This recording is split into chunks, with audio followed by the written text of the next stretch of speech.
రూపాయి ఖర్చు లేకుండా మూర్తి స్టోర్ సిటీలో ప్లాట్ ను పొందండి. 1 plot free for every 10 plots sold.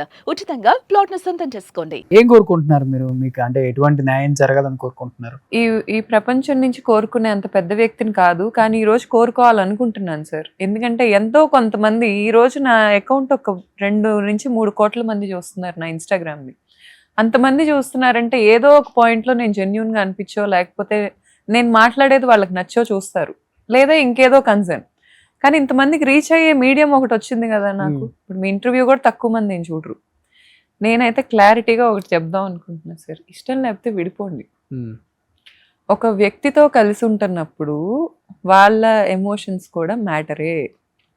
మన మన ఏ రిలీజియన్లో అయినా, లేకపోతే ఎస్పెషల్లీ నేను పెరిగిన రిలీజియన్ హిందూయిజం, దాంట్లో అయినా ఒక వైఫ్ అండ్ హస్బెండ్ ప్రతి దానికి గాడ్స్ ఉన్నారు మనకి.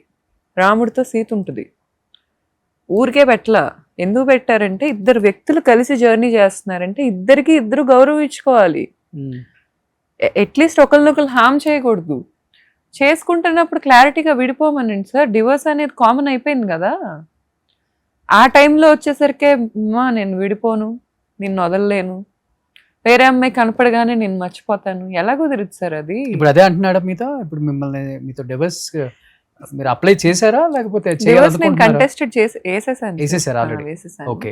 ఏమొచ్చింది తన సైడ్ నుంచి? ఏమొచ్చింది రిప్లై మరి? వాళ్ళ లాయర్ తో మాట్లాడుకోమని ఒక నెంబర్ పంపించాడు సార్.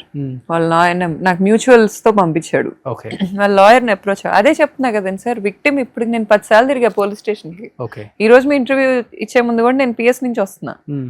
ఇన్నిసార్లు నేను తిరుగుతున్నా కానీ అతను ఎన్నిసార్లు వెళ్ళి ఉంటాడు పిఎస్ కి? కానీ ఎప్పుడు మిమ్మల్ని ఇలా ఇబ్బంది పెట్టడం తప్పితే ఎప్పుడైనా కొట్టడం, చేయి చేసుకోవడం ఇలాంటివి లేవు కదా? కొట్టాడు సార్. కొట్టాడు. ఎక్స్ట్రీమ్ గానే కొట్టాడు. అవునా? మా పెళ్ళైన కొత్తలోనే June 1, 2019 రోజు చాలా మార్నింగ్ 4 o'clock ఆ టైంకి.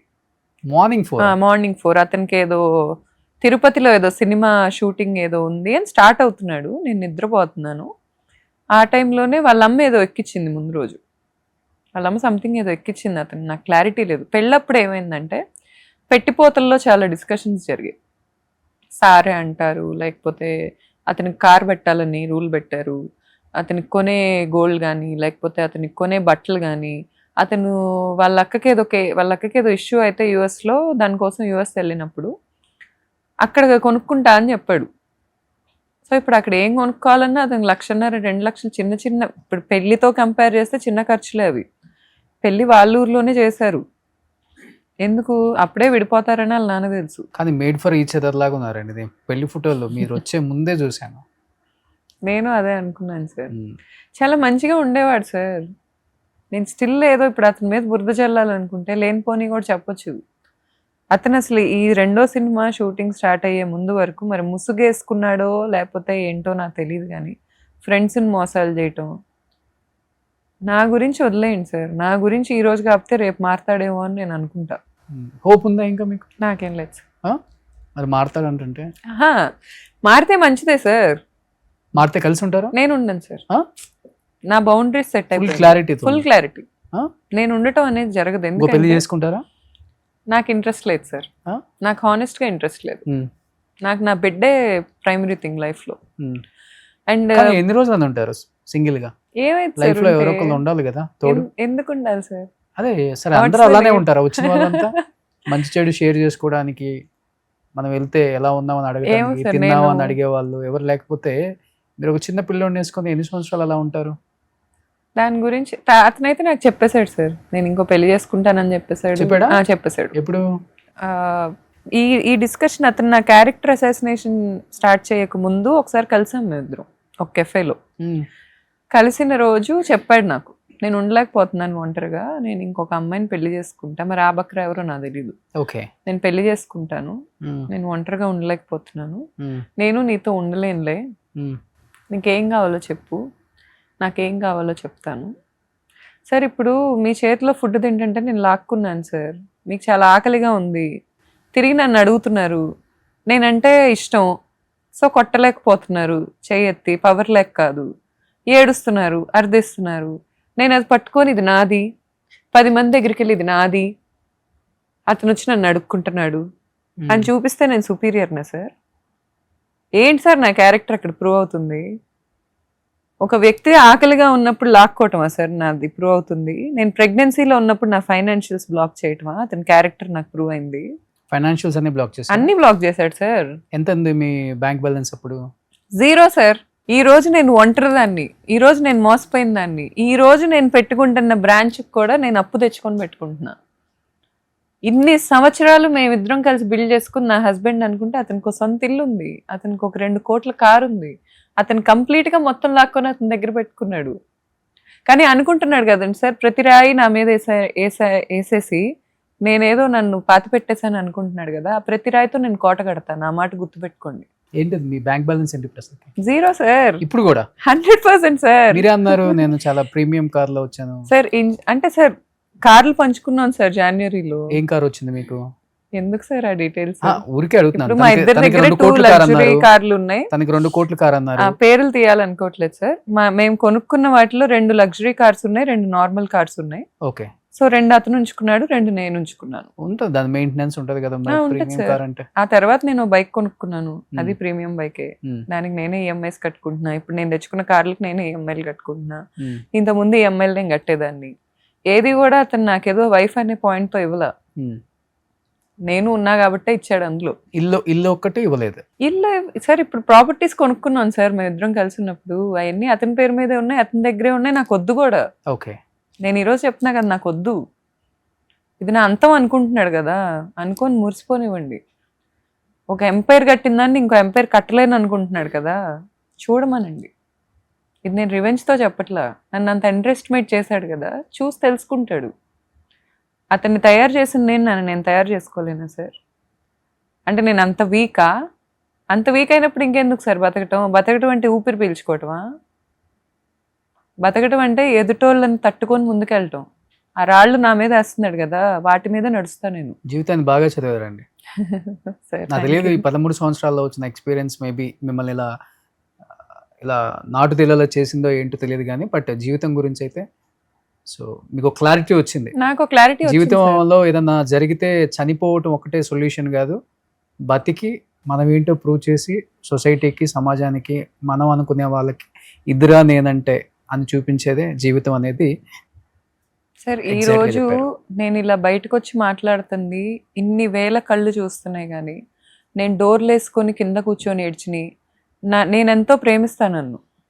నా చేతులతో నేను చెంపలకేసి కొట్టుకున్నాయి, నా చేతులతో నేను తలకాయ గోడకేసి కొట్టుకొని ఏడ్చిని, నేను నీల్ డౌన్ చేసి దేవుణ్ణి వేడుకున్నాయి. ఏ కళ్ళు చూడలేదు సార్ ఏ రోజు. నాకే తెలుసు అవి. నన్ను అంత గోత్రు అయ్యేలా చేసిన వాళ్ళ నుంచి నేను ఏ రోజు వాళ్ళ మీద రివెంజ్ ప్లాన్ చేయలే. నేను ఒక్కటే అనుకున్నా, నేను బతకలేను అనుకున్నారుగా, నేను వీక్ అనుకున్నారుగా, అక్కడతో ఆగండి, నేను ప్రూవ్ చేస్తా. టైం తీసుకోండి, డీప్ బ్రీత్స్ తీసుకోండి, నేను వస్తా, మీ కళ్ళ ముందే తిరుగుతా. మీరెవరో నాకు గుర్తుండ్రు.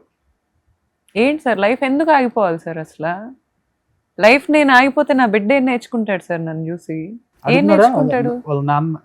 ఏ రోజు అడగలేదు అసలు. వాడికి ఏం తెలుసు సార్? ఇప్పుడు వాడు పాకటం నేర్చుకున్నప్పుడు వెళ్ళి అబ్బాయి డోర్లు కొట్టేవాడు. ఈ మనిషి రోజుకి 5 నిమిషాలు స్పెండ్ చేసేవాడు వాడితో. వాడికి ఏం గుర్తుంటాయి సార్? నేను టీవీలో అతను వీడియో పెట్టినా వీడు గుర్తుపట్టట్లా. ఎవరు సార్ అబద్ధాలు చెప్తుంది? ఎవరు సార్ ఫాల్స్ ఎలిగేషన్స్ చేస్తుంది?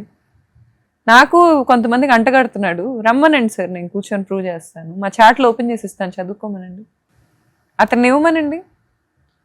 నేను కొంతమంది అమ్మాయిలతో ఫుటేజ్లు చూపిస్తాను, ఆ అమ్మాయిలతో చాట్స్ ఓపెన్ చేసి ఇవ్వమనండి నాకు. ఇండస్ట్రీ అమ్మాయిలంతా, ఇండస్ట్రీ వాళ్ళు ఉన్నారు, నాన్ ఇండస్ట్రీ వాళ్ళు ఉన్నారు. డాక్టర్ లాగా. ఇప్పుడు ఈ ఐశ్వర్య శర్మ ఉంది సార్, హీరోయిన్. అమ్మాయి నాకేం చెప్తాను ట్రై చేస్తుందంటే, నేను చాలా చిన్నప్పుడు చాలా తప్పులు చేశాను, నేను అప్పుడు చాలా చిన్నపిల్లని, ఈ రోజు నేను ఆ తప్పులు చేయట్లేదు, నేను మారాను, నేను ఎవాల్వ్ అయ్యాను, మీ పర్సనల్ విషయాల్లో ప్లీజ్ నన్ను లాగొద్దు. అండ్ ఏంటది, నేను అందరు అబ్బాయిలతో ఇలాగే ఉంటానని కొంతమంది అబ్బాయిలతో వీడియోలు పెట్టింది నాకు. వాళ్ళందరూ అమ్మాయిని అడుగు పట్టుకోవటం, లేకపోతే అమ్మాయిని ఎత్తుకోవటం, ఇవన్నీ పెట్టింది. అందుకే నేను నీ హస్బెండ్తో అలా ఉన్నాను. నేను ఒక్కటే అడిగా, చాట వార్తలు పెట్టింది మెసేజ్లు, నేను ఒక్కటే రిప్లై అడిగా, అతను నీ గురించి మాట్లాడేది ఆర్టీవీలో ఉంది, నువ్వు విన్నావా? నాకు తెలుగు అర్థం కాదు అని, ఐ డోంట్ అండర్స్టాండ్ తెలుగు. అమ్మాయి తెలుగులో మాట్లాడిచ్చారు, అమ్మాయి ఇన్స్టాగ్రామ్లో వీడియోస్ ఉంటాయి. తెలుగు అర్థం కాదంటే నేను ఎట్లా నమ్ముతా సార్? ఒకవేళ తెలుగు అర్థం కాదు, ఇంతమంది తెలుగు ఫ్రెండ్స్ ఉన్నారు, ఫోన్ చేసి అతను ఏం మాట్లాడు, ఈజీగా అర్థం అవట్లే అతనే పంపించాడని. ఏం మాట్లాడండి, నేను మీరు వీడియో నాకు ఆడియో పంపారు కానీ ఏం మాట్లాడాడంటే ఆ అమ్మాయి అంట పక్కన పడుకుంటే ఇతను చాలా సార్లు కదిలిచ్చిందంట, ఐశ్వర్య శర్మ అనే అమ్మాయి చాలా సార్లు కదిలిస్తే ఇతను పట్టించుకోలేదంట, మినిమం దేకలేదంట. ఆ కాల్లో ఏంటంటే అతని ఫ్రెండ్కి ఎక్స్ప్లెయిన్ చేస్తూ ఉంటాడు అతను వాళ్ళ వైఫ్తో ఎందుకు తిరిగాడు, వాళ్ళ వైఫే తేడా కాబట్టి అది ప్రూవ్ చేయడానికి తిరిగాడంట, వాళ్ళ ఫ్రెండ్కి హెల్ప్ చేయడానికి. అదే దాంట్లో ఏం చెప్తాడంటే ఒక ప్రొడ్యూసర్ కూతురు ఇతను వెంటబడిందంట, ఇతని ఐశ్వర్య కూడా చాలా కదిలిచ్చిందంట, పడుకున్నప్పుడు ఏవేవో చేసేదంట, అయినా అతను పట్టించుకోలేదంట. ఇప్పుడు ఏవేవో చేస్తుందని చెప్పాడు కదండి సార్. టీజర్ లాంచ్ అయింది, వెళ్ళారు, 2 రోజులు ఆ అమ్మాయి ఆ అబ్బాయి ఒక గెస్ట్ హౌస్లో ఉన్నారు, ఇంటికి తిరిగి వచ్చారు. నేను యాజ్ ఏ వైఫ్ నన్ను ఇన్వైట్ చేయకపోయినా వచ్చాడు కదా, బ్యాగ్ తీసి అతని అన్ని సర్దుతున్నా, అలసిపోయి వచ్చి ఉంటాడు అని చెప్పి బ్యాగ్లో తీస్తున్నా, వాడేసిన 2 ఉన్నాయి అందులో. నేనేమనుకోవాలి సార్, ఏంటిదని అడిగా. వెంటనే అడిగితే బాబు గారికి కోపం వస్తుంది. టైం తీసుకున్నా, ఫస్ట్ బాత్రూంలోకి వెళ్ళా, కాసేపు ఏడ్చా, ఏం జరుగుతుంది పానిక్ అయ్యా, వాళ్ళ హీరోయిన్తో అని నాకు అర్థమైపోయింది. వచ్చా, కూర్చోబెట్టా, ఏంటివి నీట్గా అడిగా. ఫస్ట్ గొడవ పడాలని అడగట్లేదు, ప్లీజ్ ఒకసారి నేను చెప్పేది నాకు ఇది చాలా బాదరింగ్గా ఉంది, ఇవి ఎందుకున్నాయి నీ బ్యాగ్లో, నాకు తెలీదు, అసలు ఆ పిల్లతో నేను లేను, నాతో అసలు ఎవరు లేరు, నాకు తెలీదు. ఆ తర్వాత వీళ్ళతో వచ్చిన డ్రైవర్ వాట్సాప్ స్టేటస్ చూసా, ఊరికే వాట్సాప్లో అందరు డైవర్ట్ అవ్వాలి కదండి సార్, ఫోన్ పట్టుకొని కూర్చున్నా. ఆ అమ్మాయి ఇతను వీడు దిగిన ఫోటో వచ్చే దారిలో ఇద్దరు వైట్ అండ్ వైట్ మ్యాచింగ్లు వేసుకొని హోటల్ 7లో ఆగి ఫోటో దిగారు.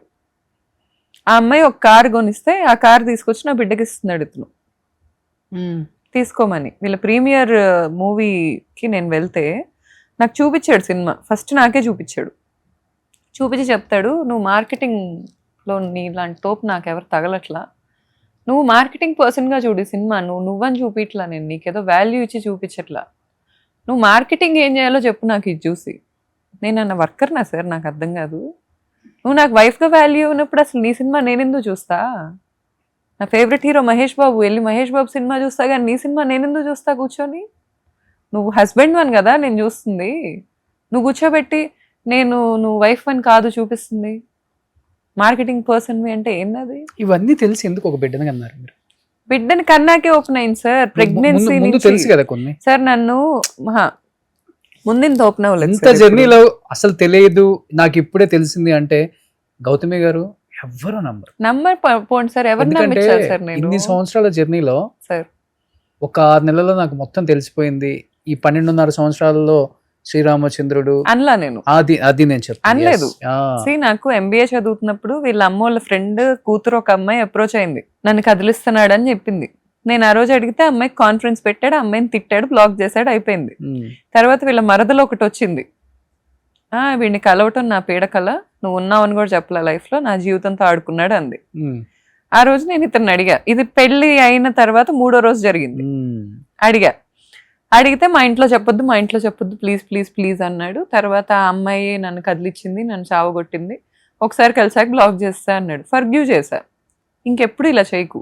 ఒకసారి కూర్చోబెట్టా, ప్రేమగా కూర్చోబెట్టి చేతులు పట్టుకొని, నువ్వు ఆన్ స్క్రీన్ ఏమైనా చేసుకో, నువ్వు ఏ సీన్లు చేసినా నేను డిస్టర్బ్ అవ్వను, ఎందుకంటే అది నీకు ఇష్టం, నీ ప్రొఫెషన్, కానీ ఆఫ్ స్క్రీన్ ఇలాంటివి చేయకు, దయచేసి నా మాటిను, ఇది ఒక్కటి చేసి పెట్టు నాకు, ఎందుకంటే అది తీసుకోలేరు అమ్మాయిలు. ఒకవేళ ఏమైనా జరిగినా నా దృష్టికి రానివ్వకు, నాతో నీట్గా ఉండు, నాకు ఆ డిఫరెన్స్ నాకు వద్దు, నేను తీసుకోలేను, నేను సెన్సిటివ్ నీ విషయంలో గుర్తుపెట్టుకో. అరే గౌతు, నేను నీకు ఎప్పుడు అలాంటివి చేయను రా, ఇట్స్ ఎ ప్రామిస్ అని చెప్పాడు. అయిపోయింది. ఇవన్నీ జరిగినాయి సార్. ప్రెగ్నెన్సీ ముందు ఫస్ట్ సినిమా షూట్ అయింది అతనికి.